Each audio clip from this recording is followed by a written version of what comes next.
অর্ণব দূরের শহরের দিকে তাকিয়ে। মিশা তার দিকে তাকিয়ে আছে। অর্ণব শান্ত স্বরে, এই শহরটা সবসময় এত ব্যস্ত, তাই না? রাত হোক বা দিন, শুধু ছুটে চলা। শূন্য। মিশা আলতো করে অর্ণবের হাতে হাত রাখে। অর্ণব চমকে তার দিকে তাকায়।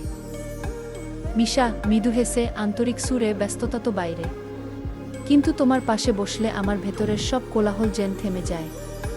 মনে হয় যেন একটা আলাদা পৃথিবীতে এসেছি। অর্ণব হাসে এবং মিশার হাতটি শক্ত করে ধরে। বুড়ো আঙুল দিয়ে আলতো করে তার হাতের তালুতে ম্যাসাজ করে। অর্ণব গভীর নিঃশ্বাস নিয়ে, তোমার হাতটা ধরলে আমিও যেন একটা শান্তি খুঁজে পাই। মনে হয় পৃথিবীর সবথেকে নিরাপদ জায়গায় আছি।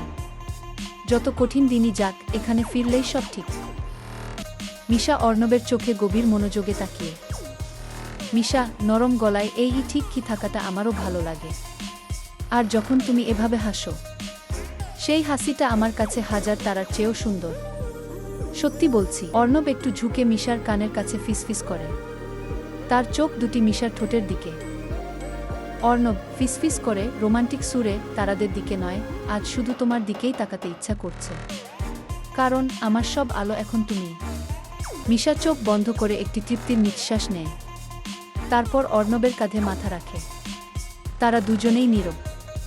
দূরে মিষ্টি সুর বাজে।